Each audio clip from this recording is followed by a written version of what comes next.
This is the Partner for Leads Biz podcast for small business owners and personal brand builders. It's for those of you who want to build your business in a smarter, relationships-first way. Welcome to episode 7 of season 2. I'm your host, Roberto Hernandez. My guest is a new friend from the community that is ever present on this podcast. I'm talking about the Youpreneur Academy. David Kilkelly, a fellow Youpreneur member, recently informed the community that he was about to launch a course that teaches professionals to use LinkedIn video. He asked if anyone would be interested in discussing it on their podcast. Yes, please. That's what I said. I'm personally interested, but I thought it the perfect topic for the audience I speak to. David once upon a time taught media at the University of Sussex, that's in England. Then one day, he and his wife sold the farm. They burned the boats, as David said, and moved to the country, kind of. They moved near a national park, not so far away from beaches, with their 2 small children. They left their salary gigs for the opportunity to raise their children near the coast, the great outdoors, fresh air. Doesn't that sound exciting? Sounds scary to me. Even though my wife and I did something similar in 2016, minus the 2 small children. I think the world is a better place, though, because of David and his wife have created a business that serves 6 to 7 figure companies and now smaller businesses in a big way, providing high-quality video production-related services and now education. David drops a lot of knowledge in this conversation while managing to share insight into the journey. That's really me. You know, I steer the conversation really with my brilliant line of questions. I kid. David is a really interesting guy, and his work is very interesting. We also discuss how his business uses LinkedIn video, why now is a golden era for LinkedIn video, trust marketing as it relates to video and global community and global opportunity, his new course that teaches us how to use LinkedIn video, why you might choose one video platform over another, how he and his wife have structured their home-based business, structured their team, and where he sees growth and opportunity in the future. He sounds really smart, doesn't he? He is. You can find out about David, his work, his business at blinkback.co.uk, including where to find him on the socials. Okay, here's me and David Kilkelly. Okay, we are going to roll. So thank you, by the way, for reaching out. And for those listening, David and I are acquainted through the Youpreneur Academy, and that is a place for personal brand entrepreneurs to learn from one another and from our from a guy that we all admire, Chris Ducker. And if you've listened to an episode before, I may have mentioned Youpreneur because I've had a few of my friends from there, from Youpreneur, on the podcast. David, when did you join Youpreneur, by the way? We do the video for the summit. So that's how my relationship with Chris. I actually connected with him a few years ago. He contacted me because he used to live out in the Philippines, I think you know, and came back to the UK for an event, and he got in touch with me and said, can you come and do some video for that? So I don't know how he found us. It must have been through Google or something like that. And it didn't happen back then. So I got in touch with him about 8 months ago, or no, probably about a year ago now, when I noticed he was doing last year's summit. And we arranged to come and do some video for him. So I've been in touch with him since then. So I think after that, I was like, you know, that I didn't really know much about the Youpreneur community until then. And having been to that event, I was just like, this is a really nice collection of people, you know, they're smart and switched on and really kind of motivated, and I just wanted to come and be a part of it. So I kind of signed up for that, and it's been good. That's cool. Well, that is high praise that he came and reached out to you to do the work that you ended up doing. I envy you because you are more local to the mothership of the community, living in England as you do. So I should probably ask you, I guess this, as you answer this question, it would be a great place to dive into the nature of your business for listeners. But I have to ask you about moving to this gorgeous little town that you mentioned in your bio on the edge of Dartmoor, and basically doing what looks like starting over, maybe leaving, it looked like maybe leaving academia or the corporate world, both you and your wife, with your family, and kind of starting over and starting the business. And then maybe you can segue into how the business has evolved and what it is today. Yeah. Okay. So I've been for the last, I suppose I fell into a job at the University of Sussex. I studied media and camera and production and video and stuff when I was at college. And I managed to land up with a sort of a teaching support role at University of Sussex in Brighton, which is on the just below London, sort of south of London. So in the southeast. And from there, I kind of elevated into a proper teaching role. So I was actually formally lecturing sort of media. And I was there for like 10 years or 12 years or something doing that. And it was good, and I enjoyed it. I enjoyed the teaching part of it. I was less fussed about the kind of politics and the fact that it was a very big organization and that I didn't really have any kind of influence or control over its direction. And so, you know, you can have a lot of good ideas in that space, and a lot of the time they kind of like, you know, fall on deaf ears or sort of nothing really ever happens. So I felt like I wanted to, a couple of different things. Firstly, we wanted to get away from the southeast. My wife comes from the north of Scotland, and she'd grown up in a smaller community, and we wanted to kind of get back to that. And then also, I just wanted to change. I just wanted to get out of that kind of big corporate environment almost and into a place where I could steer my own ship and take my own decisions and build my own thing. So we didn't want to go north. Well, I kind of refused actually because it's too cold up there. So we decided to go. We had some family, a little bit of family down in the rural part of the west, and we decided to move here because the quality of life was good, and I reckon that we could, you know, run a business. So I basically kind of cut the strings on a perfectly good salary with 2 toddlers and moved to a place where we had no network, no business experience, and started something completely new. So yeah, it was a fairly big jump. It sounds very brave, and I would imagine you had some sort of support system, maybe the family to I don't know, just be there to cheer you on if nothing else. But that's actually pretty amazing. My wife and I are childless, and I'm always in awe of those of you who have a family. And then when I was reading that, I was like, that had to have been a little scary. But in a way, it sounds like you thought, oh, come on, we can do it. And then maybe the scariness set in later. I think it's, you know, we definitely burnt the bridges or burnt the boats or whatever expression you want to kind of choose. Mm-hmm. But I think that's when you're going to do something big like that kind of helps actually, because then you've got no way of going back and you have to go forward. And so there wasn't really ever a plan B. We were just like, okay, this is what we're going to do. And we're going to have to make it work. And we're 5 years down the line now, and it's worked, and we're still going. Obviously, there's a lot further to go down that path, but it seems to be working well so far. So tell me and the listeners a little bit about how the business first started out, what the vision was, and what it's become today. Well, you know, they say stick to what you know, don't they? So, you know, I taught people how to make films and videos. I oddly hadn't actually made that many of them myself while I was teaching, and I kind of had an itch to scratch. So we thought, well, that's something that we can do. So we started off doing that. When I first started, I thought really hard about an online business and more of an educational role because I'd come from education. But I tried that and I built something. But the 2 problems I ran into was, firstly, that I didn't have a network at that time. I had no real kind of social presence or any sort of online community behind me.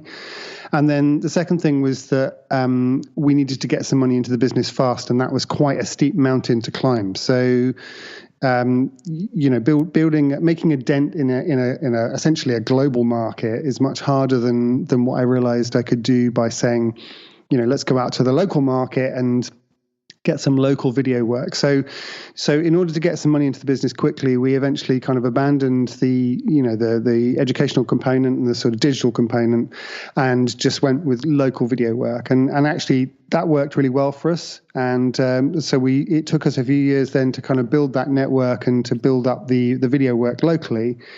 Essentially that's what we've done for the last few years. And then in the last, I don't know, kind of 18 months or 2 years, I've had a bit more of an income, a bit more of a net under the business there to be able to say, right, now let's come back to the educational component and the bit that allows us to speak to a much broader audience, to speak to people in America and across the UK and help that kind of crowd instead.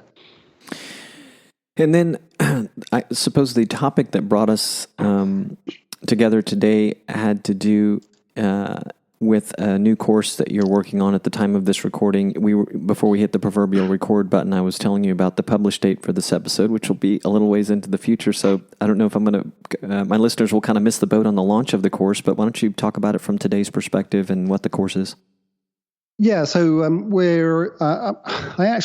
spent most of last year thinking about the right kind of course to do, and I knew that people wanted to learn about video because one of the things that we've known from our business over the last few years is that when you do video professionally like we do, it takes quite a bit of time, and therefore the costs are generally quite high. There's a few people that have to work on it. There's not just the production part of it and the post-production part of it, but the planning part of it. And when you put all those three different sections together, and when you do it properly and you understand, what the message needs to be, who the audience is, what channels you're publishing it on, what different type of content you can produce, all of that process takes quite a long time. So the costs tend to be, relatively high. So our client base up until now has been 6-figure, 7-figure kind of companies who have reasonable marketing budgets, and we work with that kind of company.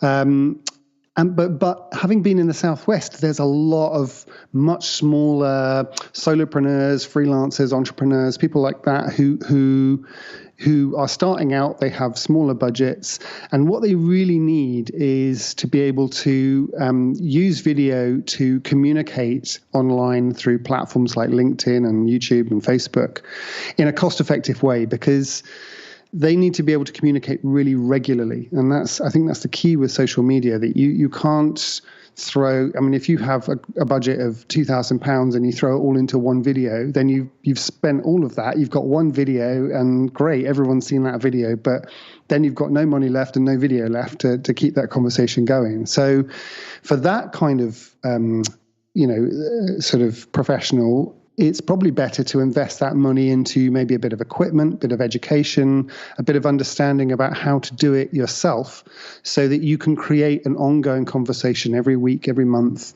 using video to communicate to that crowd. It makes good sense to me why you have chosen to focus on this particular course that you're working on LinkedIn. But arguably, a lot of businesses will focus their time on the other social networks. Can you talk a little bit about the decision to focus this one on LinkedIn, and perhaps that has a lot to do with your own personal network growth for the business, but would love to understand the reason behind the focus on LinkedIn right now for you.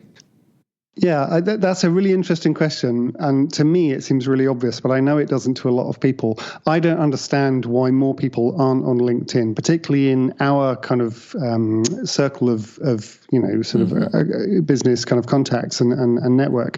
Because, for me, Facebook was always a place where my family and friends were. And YouTube is very different from all of the other social networks. It's because it's not really a social network, it's a search engine. And you have to be much more focused around things like SEO and keywords and all that kind of stuff for YouTube. But in terms of social networks, LinkedIn is just, it's full of business people, Right. Particularly if you're in a B2B environment, it's just a no-brainer. And not only that, but for me, it's one of my favorite networks because there's very little in the way of trolls. There's everyone's quite positive because they're all in there for the kind of same sort of the reason, to kind of grow their business and sort of create positive stuff in their life, And people don't talk about politics. They don't talk about religion. They don't get hung up on all that kind of stuff. They're just talking about, sort of very positive things about how to grow and how to progress themselves and how to make themselves better. And I like that personally. I think that's a great environment to be in. And until about 2017, LinkedIn didn't offer anything in the way of video. So it's one of the last social networks to add video in as an option or as a tool.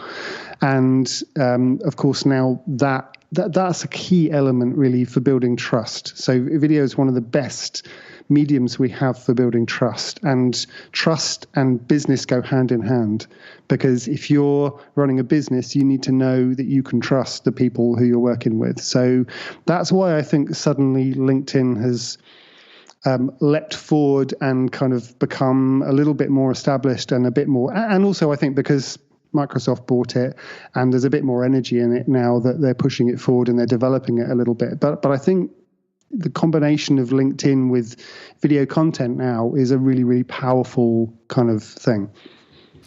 Yeah, and like I said, I think it makes perfect sense that you're focusing on LinkedIn, and I could have guessed some of the reasons. I don't know why I'm not on there doing more on it, much less everyone else. And I think the same thing that you do, but obviously I come back to myself, oh, why aren't you doing more on it? So this conversation is inspiration to get in there more. And you're right, it is really positive. You've reminded me of my growing dislike of Facebook for all the weird stuff that's on there that, yeah, I'm just not crazy about. And wow, surprised I didn't realize... just have not been paying close enough attention that video just came to LinkedIn really, for the most part, in 2017. So that is interesting. Can you elaborate a little bit on how you see video and trust being so closely tied together for businesses and maybe outside of business too? Yeah, sure. I mean, it's, I've been doing a couple of talks locally about this recently, and it feels a little bit archaic to talk about how great the internet is, because we've had the internet now for, 20 years or so, half of my lifetime, certainly. But one of the things about globalization and the internet is that we've got this tool now which allows us to reach out far beyond our local communities. So, historically, we've always been limited by distance. And the thing that the internet has brought us is the ability to reach beyond that and to create global and certainly national and regional audiences. And the problem with the internet is that, when you lower that bar for being able to publish stuff and broadcast things, loads of people pour in there. So yes, we've got these great tools to be able to reach out to anyone, but we've also got a heap of people all saying the same thing and all shouting about how great they are. And if you take that old paradigm from the 90s and from pre sort of, like the sort of 50s, even the sort of capitalist sort of thing of like advertising and shouting about how great you are, and you apply it to the internet, it doesn't work anymore, because, I could come across like 50 people tomorrow who are all saying, we're great marketing agencies, we're great video agencies. You've got to be able to prove it. You've got to be able to show it. And I think that's where kind of content marketing comes in, and where savvy people who understand the internet understand that if you're going to make an impact on a big audience like that, you have to show people your expertise. You have to demonstrate it up front. So I don't know if that answers your question. Does that answer your question? It helps. It definitely does. It gives some context. Can you first of all, who among your clients, it sounds like you have two sets now. You had been focusing on the 6 to 7 figure companies, as you mentioned, and then because I guess in large part to your move in the local community, you discovered the needs of the smaller businesses. So who is the course for? Is it for both of those profiles, or one or the other? Yeah. Okay. So I think it probably is actually. I think within any kind of larger company. So we've worked in the past with legal companies and accountancy companies and things like that. And I think there's a value for individuals within a bigger company to be able to publish and promote content. So, I think things like legal and financial are really interesting areas, because they're so confusing. There's so much, that Joe Public doesn't really understand about those businesses, and I still don't understand half of the things my accountant talks about when he talks to me. So like in a situation like that, if you've got 10 accountants in a firm who are able to all get onto LinkedIn and articulate what the challenges are that they're solving, then you've essentially got kind of free marketing. You've got 10 people reaching out to their networks of 1,000, 2,000, whatever it is, people, and all of the the related connections that they have. And if they're all articulating clearly, the problems that they're solving and helping people through kind of short, factual kind of videos or content or whatever, blog posts, then that's you've got a broad reach there, and that's going to drive a lot of organic traffic for that company. And one of the things about LinkedIn that's really interesting at the moment is that it's kind of in its heyday. So 5-6 years ago we had this with Facebook. They introduced video. They wanted everyone to use it. And so you could put a video up on Facebook and you'd get 4,000 or 5,000 views in a few days quite easily. And then, of course, Facebook are like, right, okay, now we've got you on the hook. We're going to start to charge for that. And the reach came down and the prices went up. And that's what that is now. But LinkedIn, because they've only recently launched video, are kind of in that same phase that Facebook was 5 years ago. So if you put a video up on LinkedIn now, I'm regularly seeing over 1,000 views. I had a video last year that was 50,000 views. I'm probably averaging 2, 3, 4,000 on a video. So and it's not just the videos, it's the comments, it's the likes, it's the conversation that's coming off the back of it. That if you can get the right content out on that platform, then at the moment it's like a gold rush. It's a great place to be and to publish stuff, and people are really actively taking an interest in it. That is really good to know. I believe a mutual friend of ours in the Youpreneur forums, mutual friend being Philip Van Dusen, had said, remember, YouTube is a learning platform. I think that you just reminded me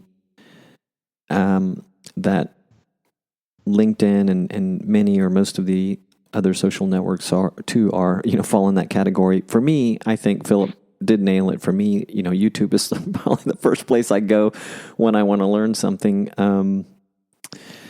So, wow. Yeah. And LinkedIn, I think I've certainly been there to try and learn some things. And I presume now with, as video grows there, it'll be more conducive to that, because currently or somewhat recently, when I've tried to garner some new knowledge on something, I kind of had to do some digging around because I couldn't just click and watch a video and fast forward through some points that I needed to know or find specifically what I wanted without spending more time reading through some things first. So yeah, that's pretty interesting. Yeah. I think there's a very interesting difference between YouTube and LinkedIn, which is probably worth pointing out. That I think I said this a little bit earlier, that YouTube is a search engine. So when you go to YouTube and you say, tell me about LinkedIn ads, or tell me about Facebook ads, or tell me how to market to this generation or those people, or how to set up this or that or the other, or WordPress tips, or whatever it is, it'll bring up, like Google, it'll bring up kind of relevant results to that query. You can't really use LinkedIn to search for anything. It doesn't really kind of have that ability to catalog and categorize your content.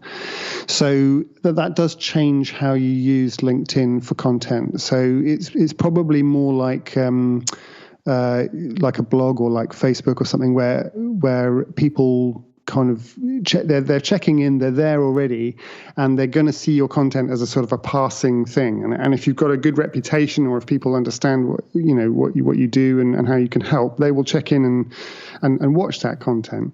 But it's not necessarily what a specific person is looking for at the time. So that just changes subtly what you publish and the kind of content that you might publish, if that makes sense. Yeah, it certainly does.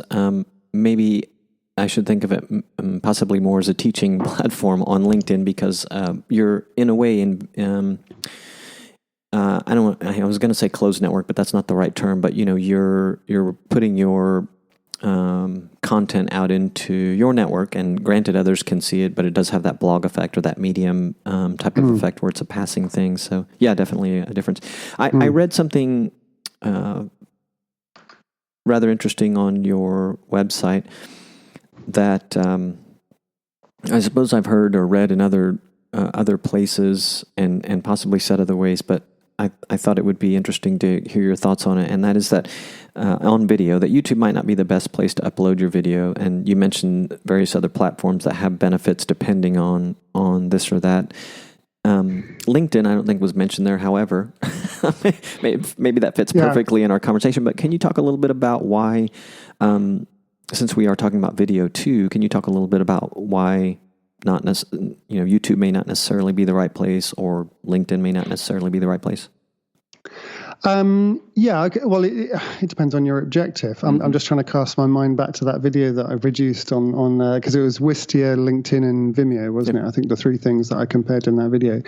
So, it really depends on where your video is and what you want to achieve. So if it's a search-based thing that we were just talking about, then YouTube is really good because their search algorithms are great, If you're producing something for your website and you want to track engagement specifically, so this is content maybe on your website, like if you notice on Youpreneur, Chris uses Wistia, I think. So, he wants to keep his content private. So, and for reasons that he probably understands, and someone like me might understand that, when you use Wistia, you can track specific engagement. You can see who's viewed a video. You can see how much of it they've viewed. You can see where they've stopped watching it.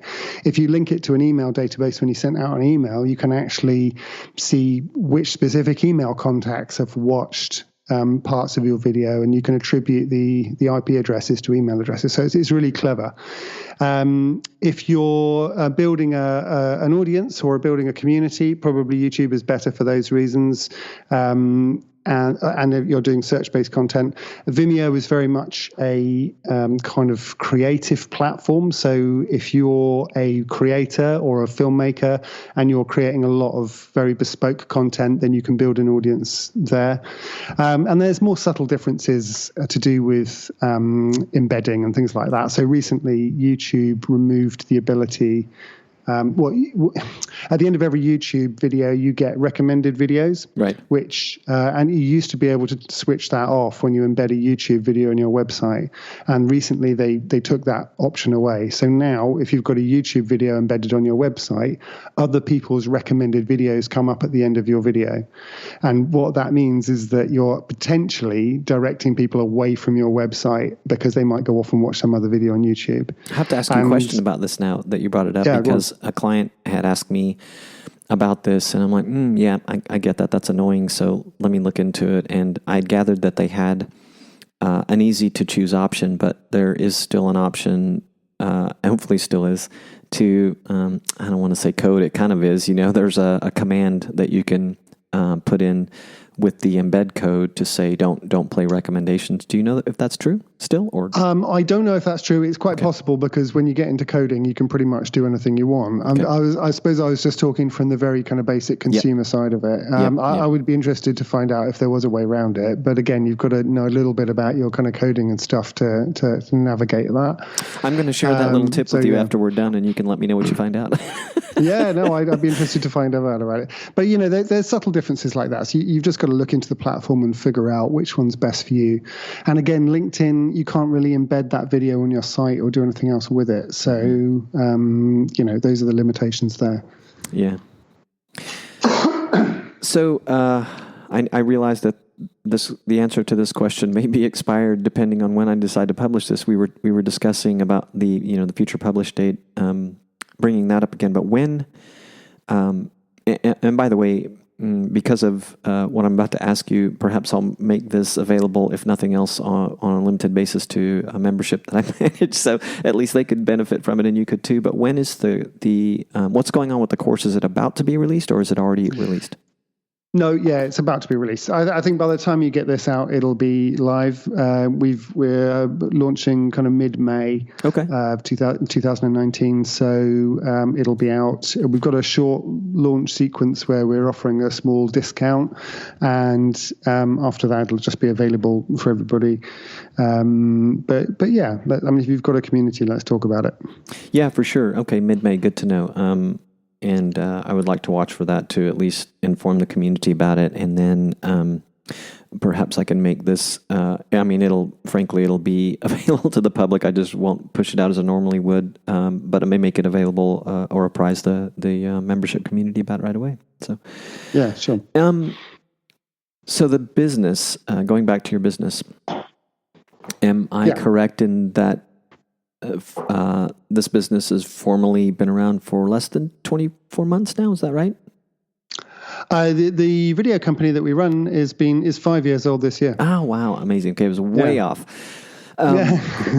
What do you see in store for the near future that, in terms of moving the business or doing new things?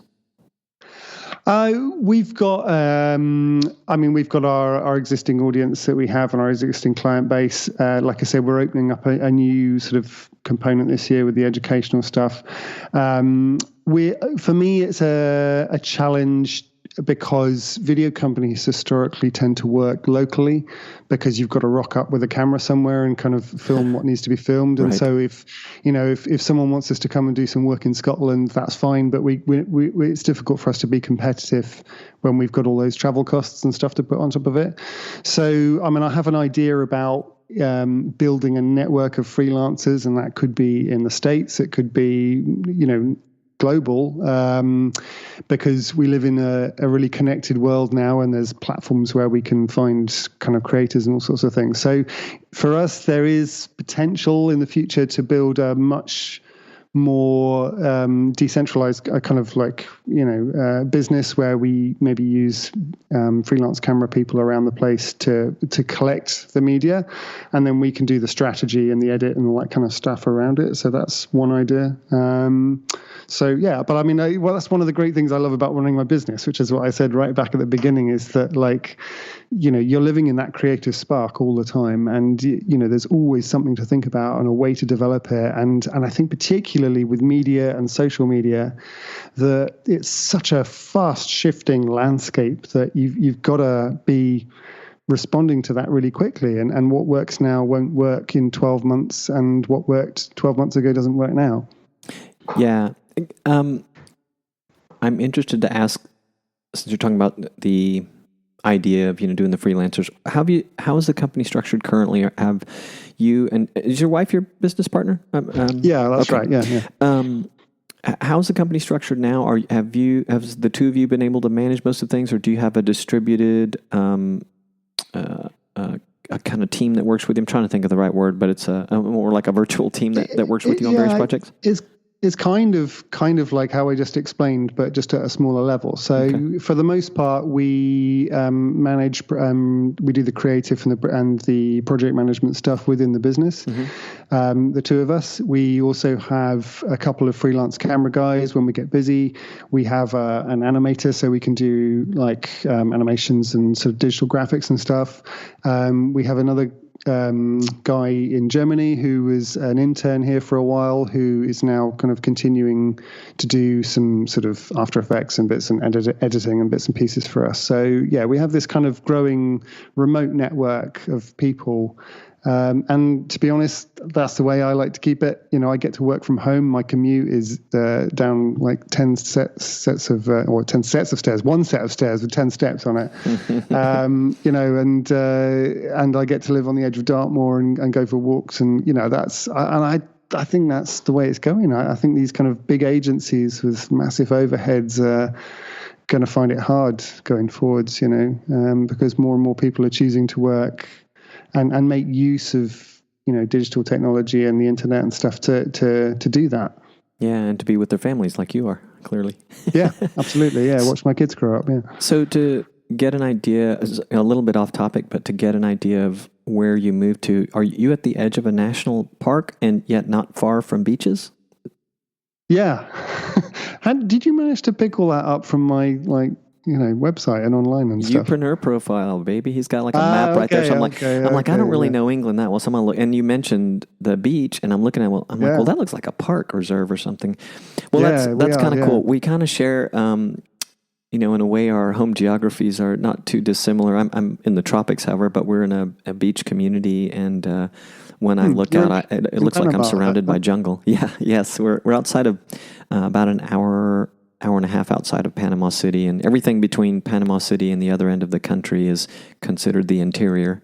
So I'm in the interior with the people, but there's actually a large expat community here. I'm originally from Fort Worth, Texas, but my wife and I we moved to San Jose, California, to Silicon Valley, and lived there for 17 years before moving here. Okay, that must have been an interesting place to live. Was it? Did you kind of pick up on some of the tech vibe down there? Or? Oh, for sure. When we moved down there, I was in IT, and we got there in '99, so it was sort of the beginning of the end of the .com boom. And so after that, I got out of tech for a while, and then I found my way back into it and leveraging more of my marketing background, working with a small startup in the Wi-Fi space, like in 2006 or so. And then we stayed around there. My wife has been in the medical devices field as a QA or a quality, I don't know how to say it, like a consultant in the quality area, helping companies design quality systems. And so, we stayed there for a while. But after you do it for a while, quality of life and cost of living starts to get a little old. So we're like, let's do something a little different. So here we are. Yeah. It's great. Not too unlike you, but without the kids. So. Yeah. No, it's great to follow what feels right like that. Yeah. Well, it's nice to understand how your business has been built.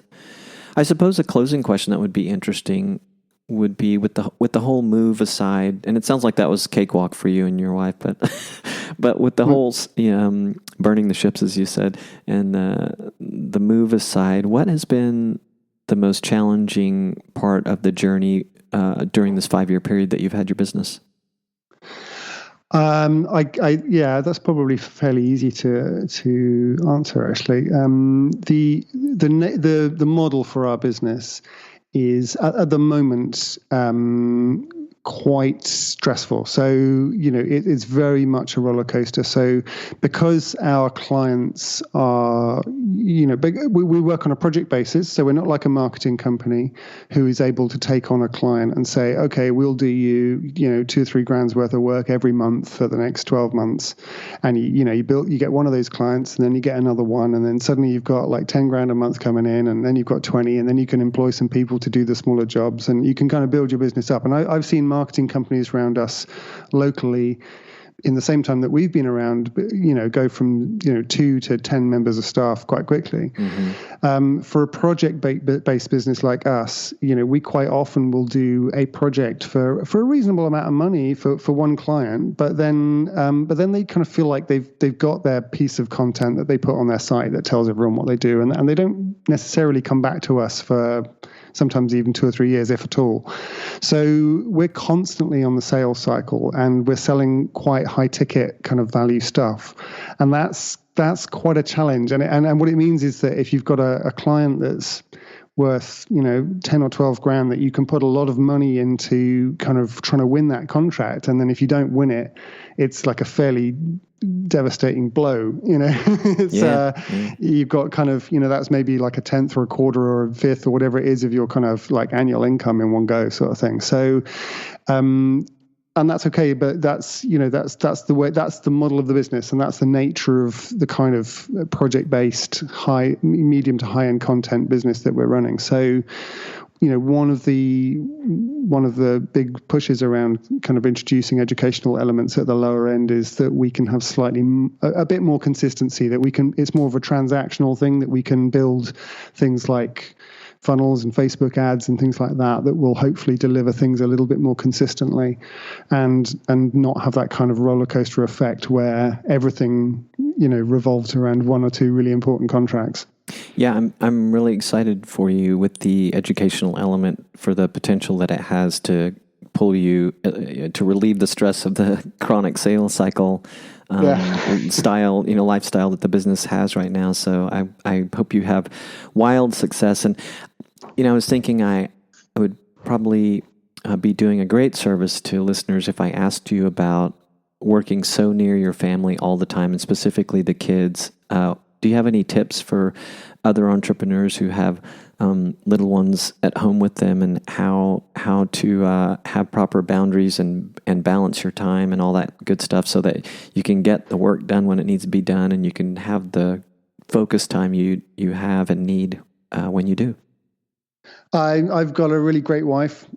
She understands that, that I've got a lot of the thinking and I need to do, and I need the quiet space, and I need to not be interrupted. So, when the kids come home from school, she makes sure that they don't come into the office. We've got a specific office as well, so it's not like we're working out of a bedroom or something. We've given over one of the rooms in the house and set it up properly, and so it's a space we can bring clients into and that kind of thing.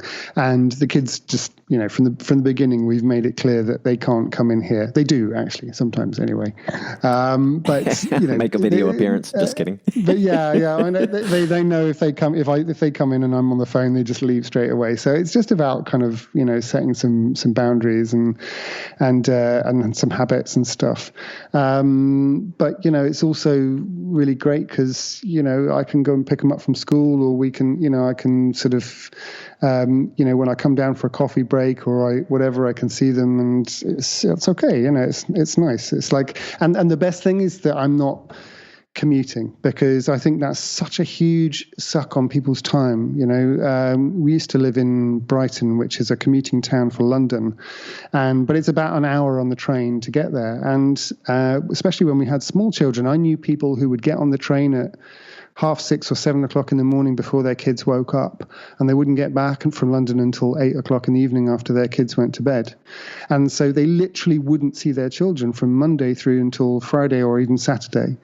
And for me, that was just like, there's just no point in doing that. Why would you have children and then just miss 70% of their growing up years so that you can have a bit more cash in the bank, or so that you can go on a holiday or have a nice car or whatever. And I figured that we could probably make just as much money as those people if we were doing it ourselves. So you just got to be a bit more savvy about it and commit to it, Yeah. Well, I love those answers. There were a couple of things in there that are, I think, very useful for people. I love them both. It looks like people can find out everything they want to know about you and the business at blinkback.co.uk, right? Correct. Yeah. So yeah, BLINKBACK, and then there's a tab. There's an option there on the homepage for LinkedIn stuff, and if you click there, you can find out more about the course that we've been talking about. I look forward to checking that out, and I see you're on Twitter and Facebook and YouTube. So a lot of great content on YouTube, so people can check that out too. Thank you, David, so much for spending time with me. I'm really glad that we connected, and I think this is going to be a great conversation for people to hear, and it was very insightful for me. Well, thank you for inviting me, Roberto. It's been really interesting to talk. And are you going to the Youpreneur Summit this year? I don't think so. I went, let's see, the last event was already last year. I went to the first one, so I don't have plans, but who knows? It's not definite that I'm not, so maybe I'll see you there. Thanks for asking, though. Away. Yeah, no, that's cool. You're a long way away, and that's fair enough. But it's no excuse. Do you go to things like Social Media Marketing World or any of the kind of US-based ones? Or I haven't. And I was having this conversation with a guest recently that actually a couple of them. One of them I know from Youpreneur, Margaret Maloney, Dr. Margaret Maloney now, and she had. I've seen her do it, but it didn't really stick until we were talking for this podcast, actually. And she had said something that she's gotten in the habit of doing is she plans conferences around her vacations, or plans vacations around conferences. So she'll make a trip, not necessarily in the conference town, but she'll end up there for the conference. I'm like, that's brilliant. So in my upcoming travels, I'm going to be looking around in the Nashville area and Florida area and see if there's something I should make some time to go to. Sounds good. Yeah. Thanks, man. I'll talk to you soon. Okay. Cheers, Roberto. Good talking with you. Thanks again for listening. If you enjoyed today's episode, subscribe on Apple Podcasts or wherever you find your favorites. And if you have a couple of extra minutes, please leave a review. It really helps other entrepreneurial types find the podcast so that they too can learn from the trial and error, the expertise, the insights of successful business owners like you. This podcast was produced by yours truly for the Partner for Leads community. The intro-outro music is a track composed and performed by my good friend Frank Salazar. Are you struggling to get the word out about your business? Struggling to get in front of the right prospects at the right time? Head over to partnerforleads.com and join our community. As a member, you'll get an occasional email from me with tips, hacks, stuff I'm learning from guests of this podcast. Plus, you'll get access to content curated especially for community members. You'll also get a copy of my Starting a Mastermind Group blueprint, a token of my appreciation. This is all stuff you can use to grow your business. It's free, and you can unsubscribe at any time. Ciao for now.